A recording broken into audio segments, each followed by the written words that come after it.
মনোবীক্ষণ polyclinic, চিকিৎসার জগতে এক দশক। এখন এখানে সব বিষয়ে ডাক্তারবাবু একসাথে তলায়। ফোন করুন 7477799515 এই নম্বরে। কাণ্ডের ঘটনায় চাঞ্চল্য ছড়ালো সারগাছের একটি রিসর্টে। দমকলের একটি ইঞ্জিনের প্রচেষ্টায় আগুন নিয়ন্ত্রণে আসে। শর্ট সার্কিট থেকেই আগুন লেগে যায় বলে প্রাথমিক অনুমান দমকলের। বহরমপুর শহরেই 4 star deluxe premium hotel with luxury and comfort golden retreat. এখানেই জেলার একমাত্র ডিস্কোথেক, আছে রেস্টুরেন্ট, লাউঞ্জ বার, অত্যাধুনিক gym, spa, swimming pool, club মেম্বারশিপের সুযোগ। বহরমপুর শিল্প তালুকে গোল্ডেন রিট্রিট।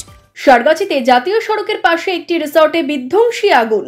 মঙ্গলবার দুপুরে হঠাৎই ধোঁয়া দেখা যায় ওই রিসর্টের 3 তলায়।